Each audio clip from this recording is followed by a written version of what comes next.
علیکم مولانا صاحب. وعلیکم السلام ورحمۃ اللہ وبرکاتہ. عبداللہ بھائی، اللہ آپ کو سلامت رکھے اور ہمارے تمام سامعین کو بھی اللہ تعالیٰ سلامت رکھے.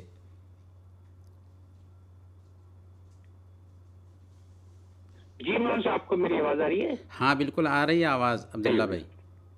اچھا مولانا صاحب، وہی کہ میں کرونا کے سلسلے میں بات کر رہا تھا کہ کرونا ابھی گیا نہیں ہے، احتیاط بہت ضروری ہے، اور اسی سلسلے میں کچھ جزوی کرفیو کا انعقاد کر رہے ہیں کویت گورنمنٹ کی. کویت گورنمنٹ یہ کوشش کر رہی ہے کہ لوگوں کی صحت اور تندرستی سے متعلق، کیونکہ جب کیسز بڑھیں گے تو اس قسم کی احتیاطیں تو کرنی پڑیں گی. جی ہاں مولانا صاحب کیا بالکل. کہتے ہیں اس پہ؟ جی عبداللہ بھائی، واقعی کرونا وائرس کے اثرات کویت میں پھر زیادہ ہونے لگے ہیں. ظاہر ہے کہ اس پر کنٹرول پانا تبھی ممکن ہے جب حکومت کو ہم سب تعاون پیش کریں گے. اس لیے ہمارے لیے ضروری ہے کہ ہم ان تمام قوانین کی پاسداری کریں جنہیں حکومت نے لاگو کی ہے، کیونکہ یہ قوانین ہماری مصلحت کے لیے اور ہمارے چاہنے والوں کی مصلحت کے لیے ہی بنائے گئے ہیں. اور دوسری بات ہم یہ عرض کریں گے کہ ہمیں چاہیے کہ ہم اپنی ذاتی زندگی کا بھی محاسبہ کریں، اپنی کوتاہیوں کو دھیان میں رکھیں، سچی توبہ کریں، گناہوں سے باز آ جائیں اور نیکی کے کاموں کو کرنے لگ جائیں. اسی طریقے سے ہمیں یہ بھی چاہیے کہ ہم اللہ رب العالمین پر بھروسہ رکھیں، ڈریں نہیں اور نہ ہی گھبرائیں، کیونکہ انسان کو وہی لاحق ہو سکتا ہے جو اللہ نے اس کے لیے لکھ دیا ہے.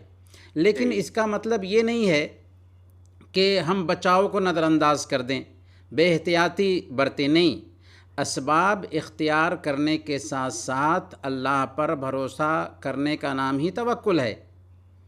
اسی لیے سنن ترمذی کی ایک حدیث ہے، اللہ کے نبی صلی اللہ علیہ وسلم کے پاس ایک آدمی آیا اور انہوں نے اپنی اونٹنی پر جو سوار تھے اونٹنی کے بارے میں عرض کیا کہ یا رسول اللہ، اس اونٹنی کو باندھ کر کے اللہ پر توکل کروں یا اسے عادات چھوڑ کر کے اللہ پر توکل کروں؟ تو اللہ کے نبی صلی اللہ علیہ وسلم نے فرمایا عاقلھا و توکل، کہ اسے باندھ دو اور پھر اللہ پر توکل کرو. اس لیے ہم عرض کریں گے اپنے سامعین سے کہ خاص طور پر احتیاط میں یہ بات بھی آتی ہے کہ اپنے ہاتھوں کو اچھی طرح سے دھوتے رہیں یا ہینڈ سینیٹائزر کا استعمال کرتے رہیں، ہر بھیڑ سے دور رہیں، پبلک پلیسز اور غیر ضروری جو مجلسیں اختیار کی جاتی ہیں ان سے دوری اختیار کریں اور اپنے اور دوسروں کے بیچ فاصلہ برقرار رکھیں. صحیح بات. اور ایک تیسری بات ہم اس مناسبت سے یہ عرض کریں گے کہ کرونا وائرس سے بچاؤ کے لیے ہمیں چاہیے کہ ہم کثرت سے دعاؤں کا اہتمام کریں، کیونکہ دعائیں اکسیر کی حیثیت رکھتی ہیں. صبح اور شام کے اذکار کی پابندی کریں اور خاص طور پر 2 دعاؤں کا اہتمام ہمیشہ اپنی زندگی میں شامل کر لیں. سب سے پہلے نمبر پر صبح اور شام میں 3 مرتبہ، صبح اور شام میں 3 مرتبہ، صبح میں بھی 3 مرتبہ اور شام میں بھی 3 مرتبہ یہ دعا پڑھیں، بسم اللہ الذی لا یضر مع اسمہ شیء فی الارض ولا فی السماء وهو السمیع العلیم. ماشاءاللہ، سبحان اللہ. اسی طریقے سے ایک اور دعا، صبح میں 3 مرتبہ اور صبح میں اور شام میں بھی 3 مرتبہ سورہ الاخلاص، سورہ الفلق اور سورہ الناس پڑھ لیں. صبح میں 3 مرتبہ اور شام میں بھی 3 مرتبہ سورہ الاخلاص، سورہ الناس اور سورہ الفلق پڑھ لیں. اللہ کے نبی صلی اللہ علیہ وسلم نے فرمایا تھا تکفیک من کل شیء، ہر چیز سے تمہارے لیے کفایت کریں گی. اللہ تعالیٰ سے ہم دعا کرتے ہیں کہ اللہ تعالیٰ کرونا کی اس آفت کو ہم سے دور فرما دے. اللہم آمین، اللہم آمین، اللہم آمین. مولانا صاحب بہت بہت شکریہ، بہت اچھی بات، بہت اچھی سی گفتگو. سامعین کرام یقیناً آپ کی سمجھ میں آ گئی ہوگی. اور اسی کے اندر مولانا صاحب ایک چیز کا اور اضافہ میں کرتا چلوں کہ کویت گورنمنٹ نے بہت اچھا انتظام کیا ہے، خاص طور پہ اس چیز کے لیے کہ آپ ویکسینیشن شروع کر دی ہے انہوں نے. یعنی کہ آپ کرونا سے بچاؤ کا جو ٹیکہ کہیں گے نا، ہم لوگ اردو میں ٹیکہ بولتے ہیں جس کو ویکسین کہتے ہیں، تو ویکسین لگوانے کے لیے آپ رجسٹریشن فوری طور پر گورنمنٹ آف کویت کی ویب سائٹ پر جا کر رجسٹریشن کرنا شروع کر دیں تاکہ آپ کا جلد سے جلد نمبر آ جائے اور آپ ویکسین لگوا کر اس کم سے کم کرونا سے یعنی 70% تو محفوظ ہو سکتے ہیں. جی ہاں کیوں مولانا صاحب، جی ویکسین ہاں، کے سلسلے یہ میں بھی کیا کہیں گے؟ احتیاطی تدابیر میں آتا ہے، اور خاص طور پر کویت نے سہولت رکھی ہے، تو ہم ضرور اس احتیاط کو اختیار کریں تاکہ ہم کرونا وائرس کی اس وبا سے اپنے آپ کو بچا سکیں، اپنے فیملی کے افراد کو بچا سکیں اور اپنے ساتھیوں کو بچا سکیں۔ صحیح بات ہے، صحیح بات ہے۔ تو سامعین کرام، ویکسین کے لیے اپنی فوری طور پر رجسٹریشن کرا دیں تاکہ آپ کو ویکسین لگ جائے، تاکہ آپ بھی تھوڑے سے مطمئن ہو جائیں۔ مگر ویکسین لگنے کے بعد بھی آپ کو احتیاط تو خیر کرنی ہوگی، مگر یہ کہ آپ کے پاس سے خطرہ کافی زیادہ ٹل جائے گا۔ باقی جی باذن اللہ، اللہ کی جو مرضی، مولانا صفات علی محمد زبیر ہمارے ساتھ موجود ہیں۔ سامعین کرام، چھوٹا سا وقفہ لیں گے، وقفے کے بعد وہ دوبارہ سے ہم واپس آئیں گے تو مولانا صاحب سے بہت ساری گفتگو کرنا ابھی باقی ہے، اور ٹیلی فون کالز بھی بعد میں لیں گے پھر ہم۔ یہ سارے ریکویسٹ کی اردو شاست ایک دفعہ پھر حاضر ہیں، اور پروگرام باتیں جن سے زندگی سنورتی ہے۔ سمجھنا ایک چیز کی اور وضاحت میں آپ کو کرتا چلوں کہ فیس بک پہ بھی ہم لوگ لائیو ہیں، آپ لوگ فیس بک پہ بھی اگر آنا چاہیں تو ہم سے رابطہ فیس بک پہ بھی کر سکتے ہیں، فیس بک کو آپ دیکھ سکتے ہیں، اور اس پروگرام کے بارے میں جو بھی سوالات اگر آپ کرنا چاہیں تو وہ سوالات بھی کر سکتے ہیں۔ اور خاص طور پر اس پہ لائک کا بٹن اگر آپ دبائیں گے تو آپ کو یہ فائدہ ہوگا کہ نوٹیفیکیشن جب بھی ہم آن لائن ہوں گے آپ کے پاس فوری طور پر نوٹیفیکیشن اس کا آ جائے گا، تو آپ کو بھی آسانی ہو جائے گی۔ ہمارے ساتھ ایک کالر ہے۔ ہیلو، السلام علیکم ورحمۃ اللہ وبرکاتہ۔ وعلیکم السلام ورحمۃ اللہ وبرکاتہ۔ میرا نام محمد مجو ہے۔ محمد مجیب بھائی، بولتے رہیے، مسکراتے رہیے۔ مولانا صاحب سے کیا پوچھیں گے؟ جی، میری نواسی ہے، وہ 5 سال کی ہے، مجھے کچھ بھی کھاتی نہیں۔ پرسوں اس کو طبیعت ٹھیک نہیں تھی، دواخانے میں شریک کرے تھے۔ کچھ بھی کھا لیے، چپس کھاتی ہے، بس تھوڑا بہت دودھ پیتی ہے، بس کھانا وہ کچھ بھی نہیں کھاتی ہے۔ تھوڑا اس کے لیے کچھ یہ ہے کیا کچھ پڑھنے کے لیے اس سے؟ مولانا صاحب سے اچھا ابھی پوچھ کے بتا دوں گا میں آپ سے، اور کچھ پوچھیں گے مجیب بھائی؟ جی ہاں، نہیں کچھ نہیں ہے، بس اتنا ہی ہے میری نواسی کے لیے۔ 5 سال کی ہے، کچھ بھی نہیں کھاتی، کھانا وغیرہ کچھ بھی۔ خوش رہیے مجیب بھائی، مسکراتے رہا کیجیے، ٹھیک ہے؟ اوکے، شکریہ، اوکے، اللہ حافظ۔ اللہ حافظ۔ سمجھ کوئی کی اردو شخص سے مولانا صاحب، ہماری وقفے سے پہلے بات ہو رہی تھی، اور خاص طور پر پچھلے پروگرام میں پچھلے جمعے کو ہمارا ذکر چل رہا تھا جی عبداللہ کہ رحمان کے حضور اللہ تعالیٰ کے نیک بندوں کی اوصاف، جی جی ان جی کے کچھ اوصاف کے بارے میں ہم لوگ بات کر رہے تھے، اسی کے تسلسل کو قائم رکھتے ہوئے تھوڑا سی بات کو آگے بڑھائیں گے مولانا صاحب؟ جی جی عبداللہ بھائی، گزشتہ سے پیوستہ ہفتہ ہم رحمان کے نیک بندوں کے چند اوصاف بیان کر رہے تھے جن کا ذکر اللہ تعالیٰ نے سورہ الفرقان میں کیا ہے، اور ہم نے 5 اوصاف کا تذکرہ کیا تھا۔ آئیے ان اوصاف پر ایک ہم طائرانہ نظر ڈال لیتے ہیں۔ پہلا وصف یہ بیان کیا تھا کہ رحمان کے بندوں میں عاجزی اور انکساری ہوتی ہے، تکبر اور گھمنڈ نہیں ہوتا۔ دوسرا وصف یہ ہے کہ رحمان کے جو حقیقی بندے ہوتے ہیں ان سے نادان جب جہالت پر اتر آئیں تو ان سے الجھتے نہیں، اپنی زبان کو گندا نہیں کرتے، بلکہ خوبصورتی سے سلام کہہ کر علیحدہ ہو جاتے ہیں، وہاں سے کھسک جاتے ہیں۔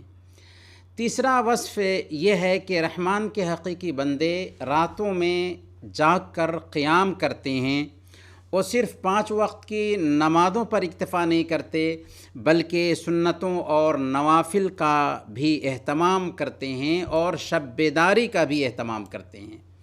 چوتھا وصف یہ ہے کہ رحمان کے حقیقی بندے جہنم کے عذاب سے ڈرتے ہیں اور جہنم سے بچنے کی اللہ رب العالمین سے دعائیں کرتے رہتے ہیں۔ اور 5واں وصف یہ ہے کہ رحمان کے حقیقی بندے اخراجات میں میانہ روی اختیار کرتے ہیں، نہ فضول خرچی کرتے ہیں اور نہ بخیلی سے کام لیتے ہیں۔ اب آئیے باقی اوصاف کو جانتے ہیں، اس امید کے ساتھ کہ ان اوصاف کو ہم اور آپ اپنے پریکٹیکل لائف میں برت کر اپنی زندگی کو گل گلزار بنائیں گے، خوشگوار بنائیں گے۔ سورۃ الفرقان میں رحمان کے بندوں کا 6واں وصف یہ بیان کیا گیا ہے کہ وہ کبائر یعنی بڑے بڑے گناہوں سے دور رہتے ہیں، اور خاص طور پر یہاں 3 کبیرہ گناہوں کا ذکر کیا گیا ہے: شرک، قتل ناحق اور زنا کا ارتکاب۔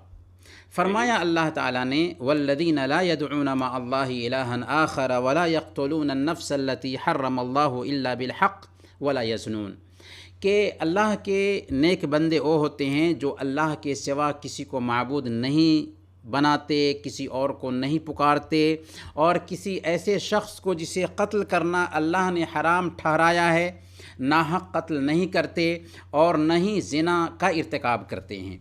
اللہ تعالیٰ نے ان آیات میں مثبت اوصاف کا پہلے تذکرہ کیا، اور پھر اللہ پاک نے منفی اوصاف کا ذکر شروع کیا ہے جو رحمان کے بندوں میں نہیں ہونے چاہیے، اور سب سے پہلے شرک کا ذکر کیا کہ رحمان کے بندے شرک نہیں کرتے۔ اور شرک کیا ہے؟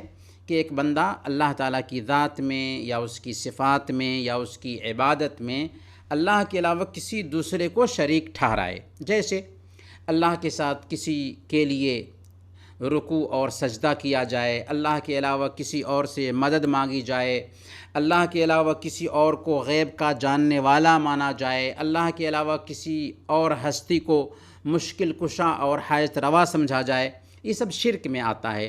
اور شرک کے ہوتے ہوئے بندے کے کوئی بھی گناہ کو اللہ رب العالمین معاف نہیں کر سکتا، یعنی بندے کی شرک کے ہوتے ہوئے معافی نہیں ہو سکتی، اور اس کا ہمیشہ ہمیش کے لیے ٹھکانہ جہنم ہوتا ہے۔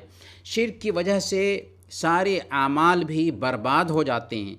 اللہ تعالیٰ نے سورۃ الانعام میں 18 انبیاء کرام کا نام ذکر کیا، ان کے مقام اور مرتبہ کو ذکر کیا، پھر آیت نمبر 88 میں فرمایا وَلَوْ أَشْرَكُوا لَحَبِطَ عَنْهُمْ مَا كَانُوا يَعْمَلُونَ، کہ اگر ان 18 انبیاء کرام نے بھی شرک کیا ہوتا تو ان سب کے اعمال اکارت ہو جاتے، برباد ہو جاتے۔ بلکہ اللہ تعالیٰ نے ساری انسانیت سے افضل ہستی محمد صلی اللہ علیہ وسلم کو بھی خطاب کرتے ہوئے فرمایا لَإِنْ أَشْرَكْتَ لَيَحْبَطَنَّ عَمَلُكَ وَلَتَكُونَنَّ مِنَ الْخَاسِرِينَ، کہ اگر آپ نے بھی شرک کیا تو آپ کا عمل بھی برباد ہو جائے گا اور آپ گھاٹا اٹھانے والوں میں سے ہوں گے۔ گویا شرک کے معاملے میں کوئی سمجھوتا نہیں ہونا چاہیے، اس لیے بے حد ضروری ہے کہ ہم شرک کی خطرناکی کو سمجھیں اور ہر طرح سے شرک سے اپنے دامن کو پاک صاف رکھیں۔ اور شرک کے بعد سب سے بڑا گناہ قتل عمد ہے، یعنی جان بوجھ کر قتل کرنا۔ اسلام انسانیت کی بقا چاہتا ہے، اور اسلام کی نظر میں ایک معصوم انسان کا قتل ساری انسانیت کا قتل ٹھہرتا ہے، چاہے وہ انسان کوئی بھی ہو، اس کا دھرم کچھ بھی ہو۔ قرآن کے الفاظ میں فَكَأَنَّمَا قَتَلَ النَّاسَ جَمِيعًا، جس نے کسی ایک معصوم انسان کو قتل کیا گویا کہ اس نے تمام انسانوں کو قتل کر دیا۔ اور اللہ کے نبی صلی اللہ علیہ وسلم نے فرمایا لَزَوَالُ الدُّنْيَا أَهْوَنَ عَلَى اللَّهِ مِنْ قَتْلِ رَجُلٍ مُسْلِمٍ، اللہ کے نزدیک ایک مسلمان کا قتل ساری دنیا کی تباہی سے بڑھ کر ہے۔ کتنی سخت وعید ہے ایسے لوگوں کے لیے جو کسی معصوم کی جان لیتے ہیں۔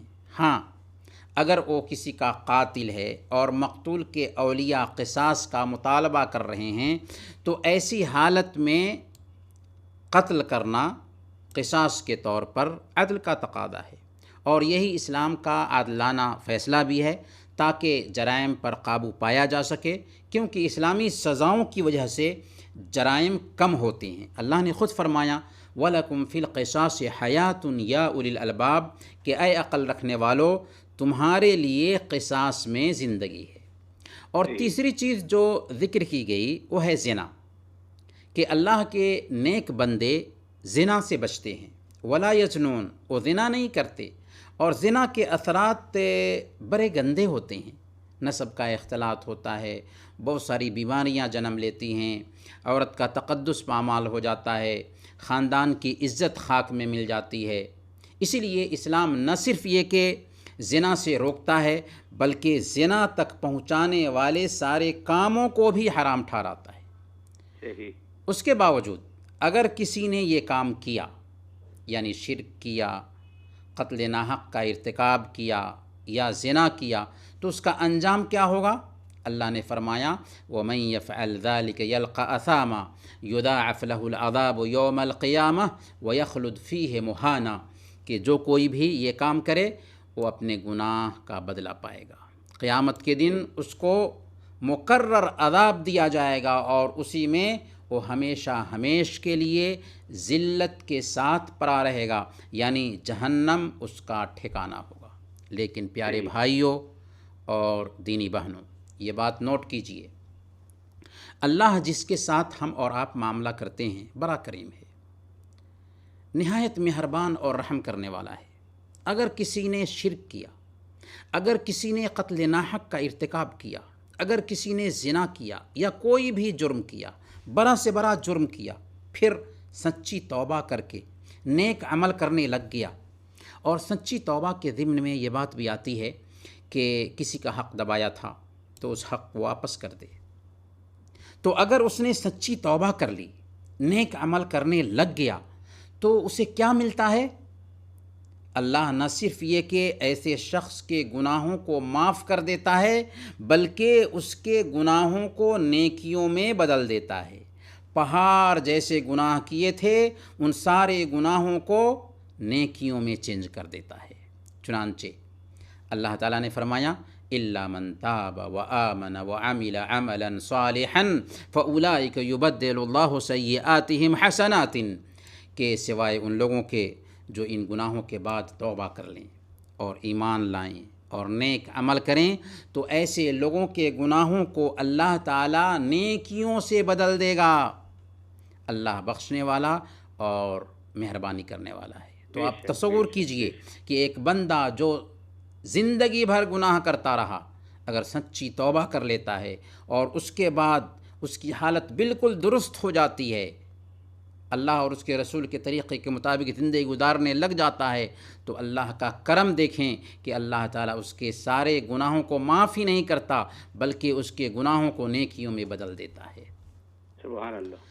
رحمان کے بندوں کا 7واں وصف یہ بیان کیا گیا ہے کہ رحمان کے بندے کفر و شرک کے اڈوں، گانے بجانے کی جگہوں کے بالکل قریب نہیں جاتے۔ والذین لا یشہدون الزور وَإِذَا مَرُّوا بِاللَّغْوِ مَرُّوا كِرَامًا، رحمان کے بندے وہ ہیں کہ جب کسی باطل کام میں شریک ہونے کی نوبت آئے تو وہ شریک نہیں ہوتے، اور جب لغو چیز سے ان کا گزر ہو تو اس پر سے توجہ دیے بغیر شرافت کے ساتھ، وقار کے ساتھ وہاں سے گزر جاتے ہیں۔ اس آیت کریمہ میں الزور کے بہت سارے معنی بیان کیے گئے ہیں، جیسے کفر و شرک کے اڈے، یا گانے بجانے کی جگہیں، یا مشرکین کے تہوار اور ان کے میلے ٹھیلے، یا شراب کی جگہیں، اور یہ سب معنی مراد لیے جا سکتے ہیں۔ گویا کہ رحمان کے بندے جو ہوتے ہیں وہ کفر شرک کے اڈوں سے دور ہوتے ہیں، گانے بجانے کی جگہوں سے دور رہتے ہیں، مشرکین کے تہوار اور ان کے میلے ٹھیلوں سے دور رہتے ہیں، اور ایسی مجلسوں سے بھی دور رہتے ہیں جہاں شراب کا دور چل رہا ہو۔ ہاں، اگر اتفاق سے ایسا ہو گیا کہ ایسی بیہودہ محفلوں سے گزرنا پڑ گیا تو رحمان کے نیک بندے شرافت سے گزر جاتے ہیں۔ لیکن آج ٹیکنالوجی کے اس دور میں ہم اکثر لوگوں کو دیکھتے ہیں کہ سوشل میڈیا کے دیوانے بنے ہوئے ہوتے ہیں، اور سوشل میڈیا پر ایسی بیہودہ چیزیں دیکھنے میں اپنا وقت برباد کرتے ہیں اور سمجھتے ہیں کہ ہم ٹائم پاس کر رہے ہیں، حالانکہ ایک مسلمان کے پاس اتنا ٹائم ہوتا ہی نہیں کہ اسے پاس کیا جائے۔ رحمان کے بندوں کا 8واں وصف یہ بیان کیا گیا کہ جب انہیں قرآن کی آیتوں سے نصیحت کی جائے تو نصیحت پر دھیان دیتے ہیں، سنتے ہیں، سمجھتے ہیں اور اثر بھی قبول کرتے ہیں۔ والذین اذا ذکروا بآیات ربہم لم یخروا علیہا صما وعمیانا، اور جنہیں ان کے رب کی آیتیں سنا کر نصیحت کی جاتی ہیں تو اندھے بہرے ہو کر نہیں گر جاتے۔ گویا رحمان کے بندے نصیحت قبول کرتے ہیں، نصیحت کا اثر لیتے ہیں، اور جن کاموں سے ان کو روکا جاتا ہے ان سے اپنے آپ کو روک لیتے ہیں، اور جن کاموں کا انہیں حکم دیا جاتا ہے انہیں بجا لاتے ہیں۔ جبکہ فساق و فجار قرآن کا اثر قبول نہیں کرتے، وہ اپنی بدعمالیوں سے نہیں رکتے، اور سرکشی اور جہالت سے گریز نہیں کرتے۔ رحمان کے بندوں کا 9واں اور آخری وصف یہ بیان کیا گیا کہ وہ ہمیشہ یہ دعائیں مانگتے ہیں کہ ربنا حب لنا من ازواجنا و ذریاتنا قرۃ اعین واجعلنا للمتقین اماما، کہ اے ہمارے رب ہمیں اپنی بیویوں اور اپنی اولادوں سے اپنی آنکھوں کی ٹھنڈک عطا فرما اور ہم کو پرہیزگاروں کا پیشوا بنا دے۔ گویا رحمان کے بندے تارک الدنیا نہیں ہوتے، راہبوں کی سی زندگی نہیں گزارتے، بلکہ وہ شادیاں بھی کرتے ہیں، وہ صاحب اولاد بھی ہوتے ہیں، بیوی بچوں کا حق بھی ادا کرتے ہیں، اور اپنی بیویوں اور بچوں کے لیے دعائیں بھی کرتے ہیں کہ اے ہمارے رب ہمیں اپنی بیویوں اور اپنی اولاد سے اپنی آنکھوں کی ٹھنڈک عطا فرما۔ سبحان اللہ۔ یہی نہیں بلکہ وہ اس سے بڑھ کر یہ دعا بھی کرتے ہیں کہ وجعلنا للمتقین اماما، کہ ہم کو پرہیزگاروں کا پیشوا بنا دے، ہمیں ایسا باکردار انسان بنا دے کہ بے چین روحوں کو ہماری صحبت سے قرار نصیب ہو۔ گویا رحمان کے بندوں کی ہمت بلند ہوتی ہے، وہ اللہ کے پاس بلند درجات کی دعا کرتے ہیں اور ہمت بلند رکھتے ہیں۔ جب رحمان کے بندوں میں یہ اوصاف پیدا ہو جاتے ہیں تو انہیں کیا انعام ملتا ہے؟ اللہ نے ان آیات کے اخیر میں بیان فرمایا اولئک یجزون الغرفۃ بما صبروا ویلقون فیہا تحیۃ وسلاما، کہ یہی وہ لوگ ہیں جو اپنے صبر کا پھل جنت کے بالا خانوں میں پائیں گے، جہاں آداب و سلام سے ان کا استقبال کیا جائے گا۔ اللہ اکبر، اللہ خالدین فیہا حسنت مستقر و مقاما، وہ ہمیشہ ہمیش وہاں رہیں گے، وہ کیا ہی اچھا ٹھکانہ اور مقام ہوگا۔ اللہ اکبر۔ رحمان کے بندوں کے یہ 9 اوصاف ہیں جنہیں اللہ تعالیٰ نے سورۃ الفرقان میں بیان کیا ہے۔ ہماری گزارش ہوگی اپنے سامعین سے کہ ایک بار نہیں بلکہ کئی مرتبہ ان اوصاف پہ غور کریں۔ اگر ہمارے اندر یہ اوصاف پیدا ہوئے تو ہمیں جنت کی پرکیف نعمتیں ملیں گی جنہیں نہ کسی آنکھ نے دیکھا ہوگا، نہ کسی کان نے سنا ہوگا، اور نہ ہی کسی دل پر ان کا گزر ہوا ہوگا۔ اللہ تعالی ہم سب کو ان اوصاف سے متصف فرمائے، آمین یا رب العالمین۔ ماشاء اللہ، سبحان اللہ۔ مولانا صفات علی محمد زبیر، مولانا صاحب بہت دل میں اترنے والی باتیں اور بہت ہی پیاری پیاری باتیں، اور خاص طور پہ ان اوصاف کا ذکر جو آپ نے کیا رحمان کے بندوں کا۔ اللہ اکبر، اللہ اکبر، اللہ اکبر۔ یا اللہ ساری دنیا کے مسلمانوں کو ان رحمان کے بندوں کی طرح صراط مستقبل پہ چلنے کی توفیق عطا فرمائے اور بننے کی توفیق عطا فرمائے، آمین یا رب۔ مولانا صاحب ایک کالر ہے ہمارے ساتھ، ان سے لیتے ہیں، پھر وہ کچھ سوالات بھی آپ کے پاس ہے جو میں کرنے والا ہوں۔ سب سے پہلے ایک کالر لیتے ہیں، میرے خیال میں لائن کٹ گئی۔ تو مولانا صاحب ایک سوال بڑا مشکل سا ہے کہ گناہوں کے کیا کیا نقصانات ہیں؟ گناہ کے نقصانات ایک انسان کی ذاتی زندگی پہ بھی پڑتے ہیں اور اجتماعی زندگی پہ بھی پڑتے ہیں۔ سب سے بڑا گناہ کا نقصان یہ ہوتا ہے کہ اس کی وجہ سے ایک انسان کو جو روزی مل رہی ہوتی ہے، جو نوکری اللہ رب العالمین اسے دیا ہوا ہوتا ہے، اس روزی اور اس نوکری سے وہ محروم کر دیا جاتا ہے۔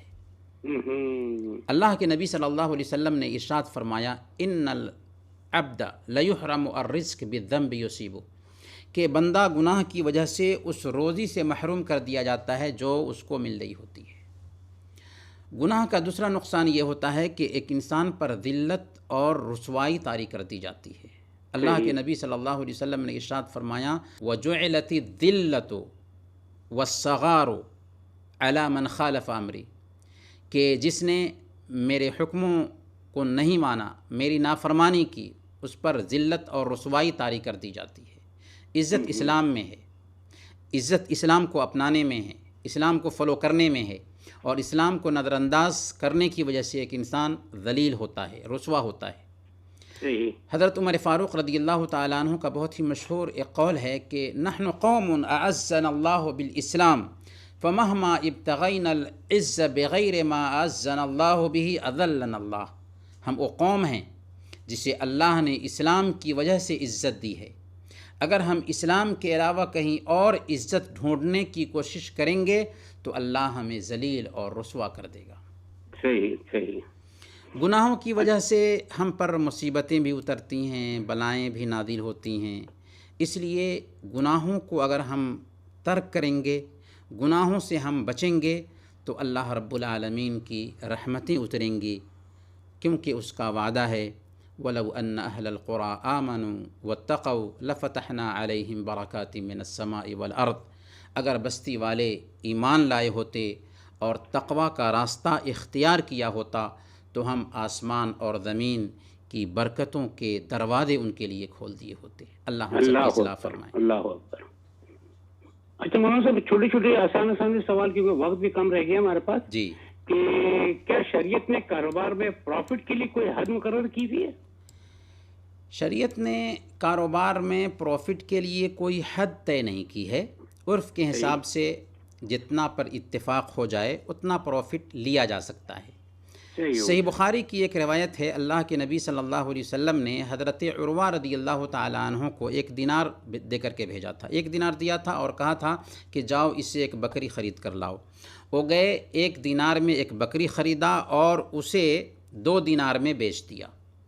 پھر 1 دینار میں ایک بکری خریدی اور 1 دینار لے کر کے اللہ کے نبی صلی اللہ علیہ وسلم کے پاس واپس آئے تو اللہ کے نبی صلی اللہ علیہ وسلم نے ان کے لیے کاروبار میں برکت کی دعا کی تھی۔ البتہ اگر عام استعمال کی چیزیں ہیں جو ضرورت میں آ رہی ہوتی ہیں زیادہ تر، تو ان میں زیادہ پروفٹ لینا اچھی بات نہیں ہوگی۔ اسی طریقے سے اگر حکومت نے لوگوں کی مصلحت کو سامنے میں رکھتے ہوئے سامان کا ریٹ طے کر دیا ہے تو اسی ریٹ پر سامان بیچنے کا ایک تاجر پابند ہوگا۔ صحیح ہو گیا جی۔ اچھا مولانا صاحب، ایک سوال اور بھی ہے، تھوڑا سا آسان سا ہے، کہ اکثر ہم دیکھتے ہیں جمعے کے خطبے میں لوگ باتیں کر رہے ہوتے ہیں، تو ہم اس سے کہہ سکتے ہیں کہ خاموش رہو بھائی زیادہ؟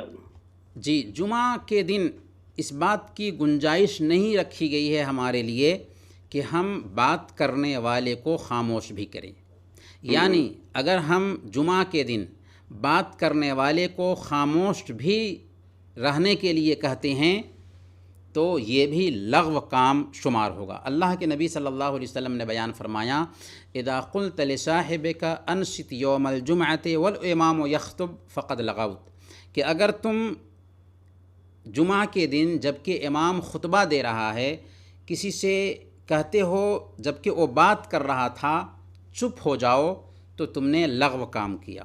گویا کہ اگر کوئی آدمی خطبہ کے بیچ بات کر رہا ہے تو ہمیں اس بات سے منع کیا گیا ہے کہ اسے چپ کرایا جائے، تو اس سے ہم اندازہ لگا سکتے ہیں کہ خطبہ کے بیچ بات کرنا کتنا بڑا گناہ ہے، کہ چپ کرانا بھی گناہ کا کام ہوگا۔ اللہ اکبر، اللہ اکبر۔ اور ایک مولانا صاحب بڑا مشکل سے سوال ہے، اگر چاہیں تو ابھی جواب دے دیں، جی، کہ ایک بھائی نے پوچھا ہے کہ اسلام ہمیں غیر مسلموں کے ساتھ کیسا معاملہ کرنے کا حکم دیتا ہے؟ جی، غیر مسلم چاہے کوئی بھی ہوں وہ انسان ہیں، اور اسلام جو ہے نا ہمیں یہ تعلیم دیتا ہے کہ سارے انسان آدم اور حوا کے بیٹے ہیں، اور سارے انسانوں کا پیدا کرنے والا بھی ایک اللہ ہے۔ گویا کہ ہم سب ایک ماں باپ کی اولاد ہیں اور ہم سب کا رب ایک ہے۔ اس ناحیہ سے سارے انسانوں کی تکریم ہونی چاہیے، رسپیکٹ ہونا چاہیے۔ اللہ نے کہا وَلَقَدْ كَرَّمْنَا بَنِي آدم، ہم نے بنو آدم کو عزت بخشی ہے، اس لیے سارے انسانوں کے بیچ انصاف کا معاملہ ہونا چاہیے۔ اسلام مسلم اور غیر مسلم کے بیچ فرق نہیں کرتا انصاف میں۔ قرآن نے تو یہاں تک کہا وَلَا يَجْرِمَنَّكُمْ شَنَآنُ قَوْمٍ عَلَىٰ أَلَّا تَعْدِلُوا، کہ کسی قوم کی دشمنی تمہیں انصاف سے نہ روک دے، دشمنی ہے پھر بھی تمہارے لیے انصاف کرنا ضروری ہے۔ ماشاءاللہ۔ مولانا صاحب ایک کالر ہے، ان سے بات کرتے ہیں پہلے، پھر ہمارا وقت بھی نہیں ہے۔ جی، ہیلو، السلام علیکم ورحمۃ اللہ وبرکاتہ۔ وعلیکم السلام جناب عباسی صاحب، السلام علیکم۔ وعلیکم السلام جناب، نام کیا ہے آپ کا؟ جناب میرا نام محمد سلیم ڈوڈی ہے، میں بولا سے بات کر رہا ہوں۔ جی جی، محمد سلیم ڈوڈی بھائی، کیا پوچھیں گے مولانا صاحب سے؟ مولانا صاحب سے پوچھنا تھا ذرا، ایک سوال بڑا اہم تھا ذرا۔ بولیے بولیے۔ ہاں جی، وہ ہر جمعے میں دیکھتا ہوں کہ یہ محبولہ میں مسجد مریم ہے، ہاں جی جی جی بولیے۔ ہاں جی، تو اس کا وہ دیکھنا کہ اس کا کتنی دور تک حدود ہے اس کا، کیونکہ آدمی لوگ اتنی دور دور تک بیٹھے رہتے ہیں دکانوں کے باہر، فٹ پاتھ کے اوپر ہی وہ جمعے کی نماز کھڑی کر لیتے ہیں۔